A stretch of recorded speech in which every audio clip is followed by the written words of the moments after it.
धर्म के 7वें अंग की व्याख्या मैं 2 दिनों से कर रहा हूँ। भगवान महावीर ने धर्म का 7वां अंग कहा है संयम। संयम बड़ा महत्वपूर्ण शब्द है। योग शास्त्र में भी संयम का उल्लेख किया गया है।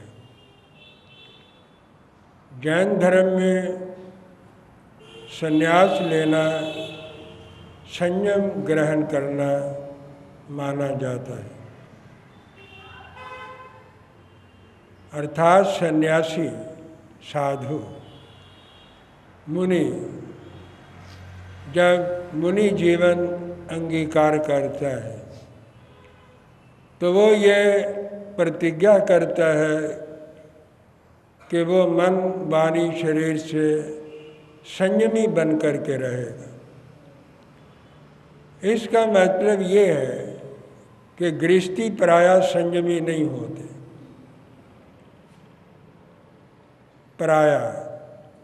पराया का मतलब कुछ होते हैं, लेकिन अधिकांश लोग अपने मन को, अपनी वाणी को, अपने शरीर को संयम में नहीं रखते। यही कारण है कि उनके जीवन में निरंतर कर्म बंधन होता रहता है। कभी शुभ परिणामों से पुण्य होता है, कभी अशुभ परिणामों से वो पाप का उपार्जन कर लेते हैं।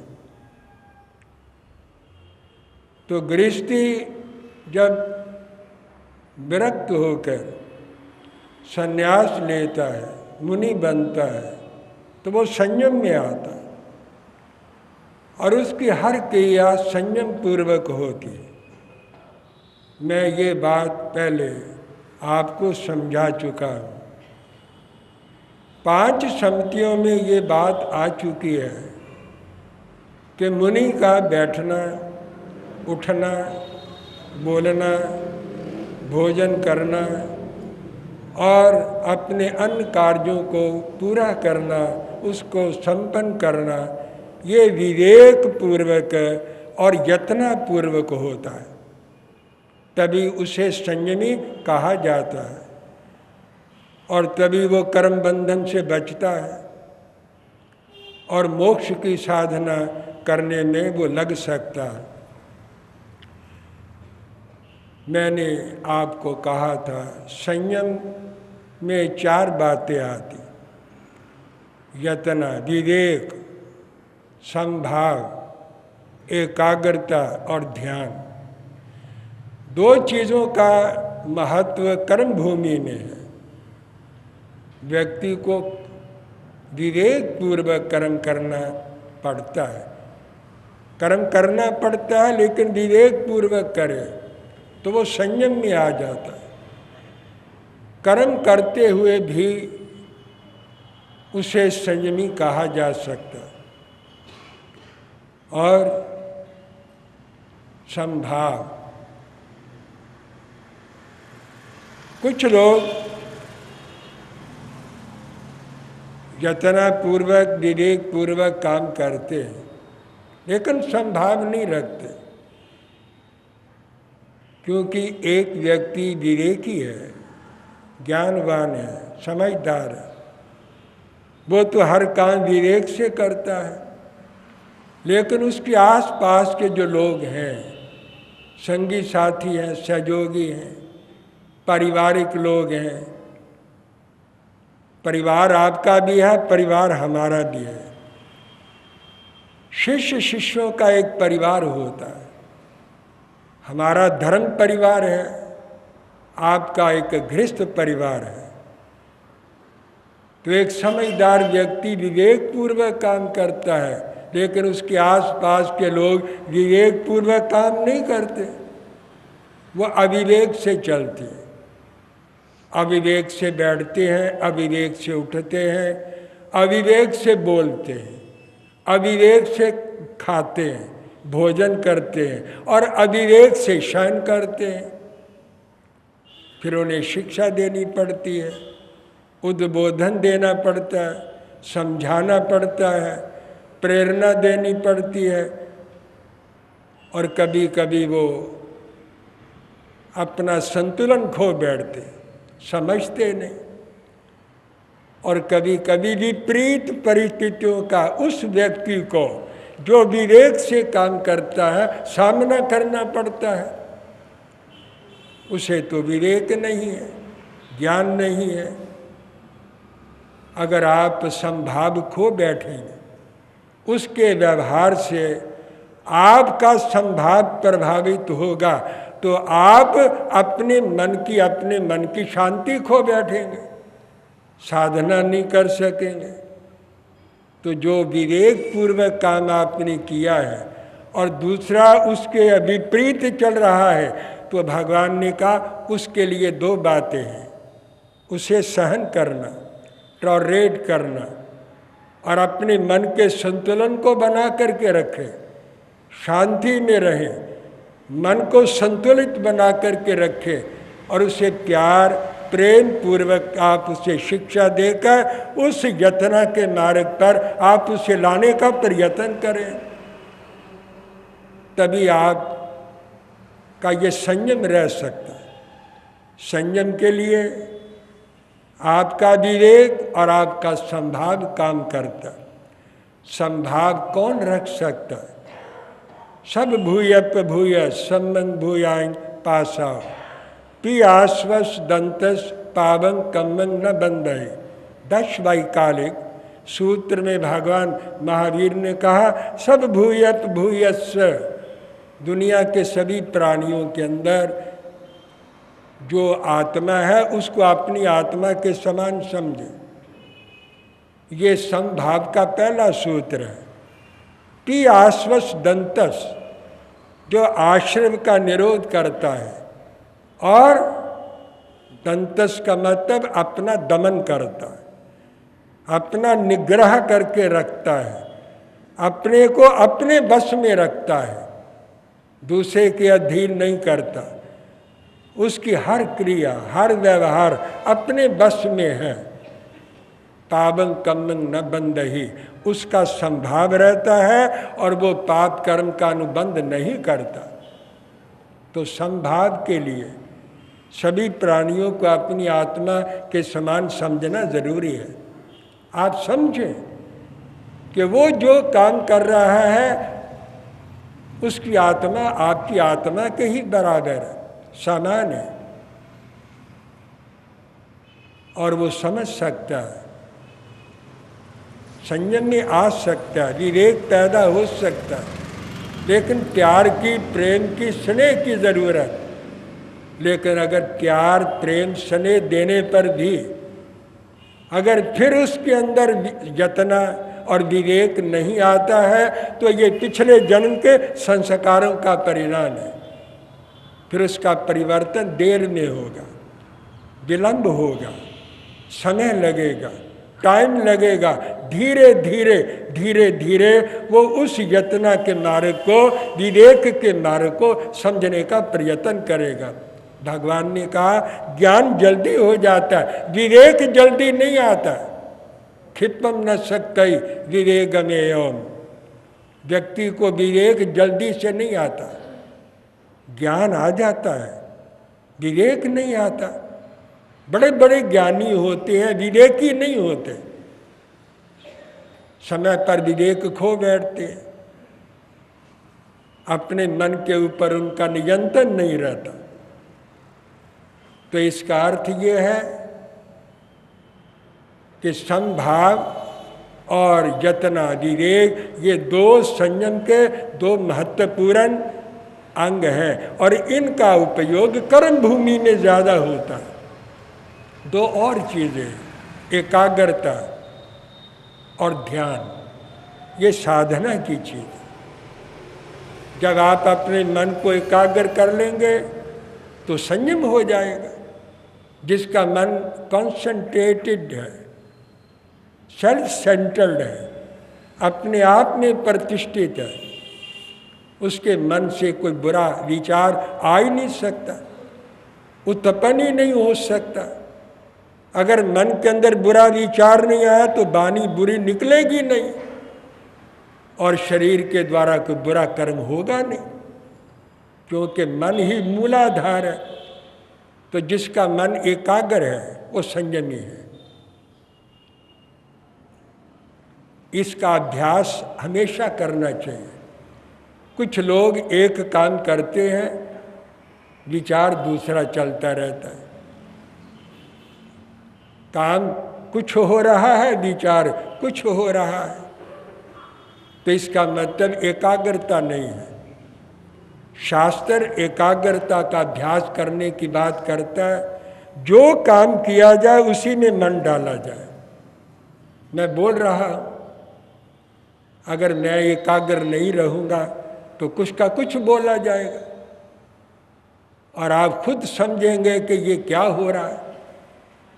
मेरे अंदर कंसंट्रेशन है, तभी तो मैं जो मेरा भाव है उसको शब्दों में ढाल सकता हूँ, आपको सुना सकता हूँ। अगर मेरा मन ही एकाग्र नहीं रहेगा, इधर उधर मैं देखता रहूँगा, बोलूँगा क्या, आपको समझाऊँगा क्या। तो जो काम करे उसको उसमें ध्यान रखे, तो ये मन की एकाग्रता है। कर्म भूमि के अंदर भी एकाग्रता की जरूरत है।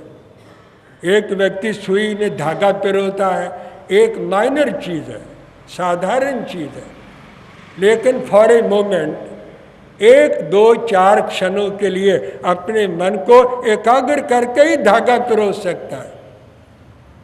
सुई की नोक किधर हो, धागा किधर हो, तो क्या वो धागा सुई में पिरोया जा सकेगा? अपने मन को सुई और धागे के ऊपर वो एकाग्र करता है, तब जाकर के सुई के अंदर धागा पिरोया जा सकता है। ये मामूली चीज है। ऐसे ही हर काम में व्यक्ति एकाग्र रहे।